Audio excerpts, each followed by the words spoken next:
देवदेव महादेव कहे पांडवों भय दुर्योधन व्यास सरोवर रुचिला बुझेगा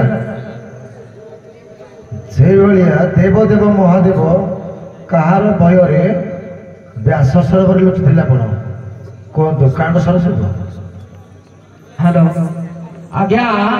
भस्मासुर भय आपण कहतु आज्ञा गोटे मत है जहाँ शिव बर देते भस्मासुर आउ गोटे है ब्रह्मांकर दुई पुत्र रक्षा आउ भक्ष भय व्यास सरोवर मुक्त करते प्रभु है ना माँ पार्वती कहे जो देवदेव महादेव गंगा को सर्वदा मस्तक धारण करते से गंगा भगीरथंकर केते नंबर भौणी हेमसेपड़ा पार्वती कहतु जो गंगा को देवदेव महादेव मस्तक धारण करते से गंगा भगीरथंकर केते नंबर भौणी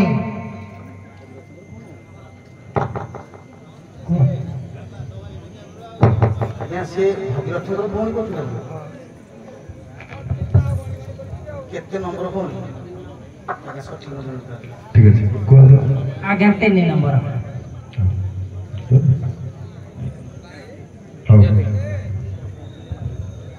हेलो मुझे आसला बेले बाटर देखिली आमर कुमुंड पाखे गोटे गणेश मूर्ति है बाहन मूषा नाला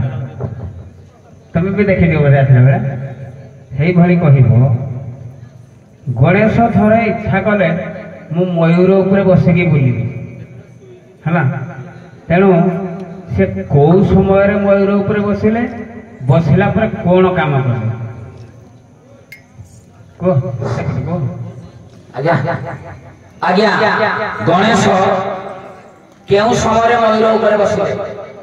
भाद्रव मास शुक्ल पक्ष चतुर्थी तिथि मयूरेश्वर नामक राक्षस को बध करते मयूर उपर गणेश बसिक वही है अष्टविनायक प्रश्न आज्ञा आमर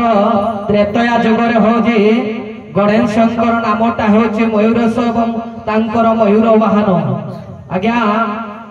काम क्रोध लोभ मोह माया माश्चर्य एई भीतर आज्ञा गोटी असुर को बध करथिले तार नाम होची क्रोध क्रोधासुर को बध कर उभय शासन माने प्रस्थान करंतु।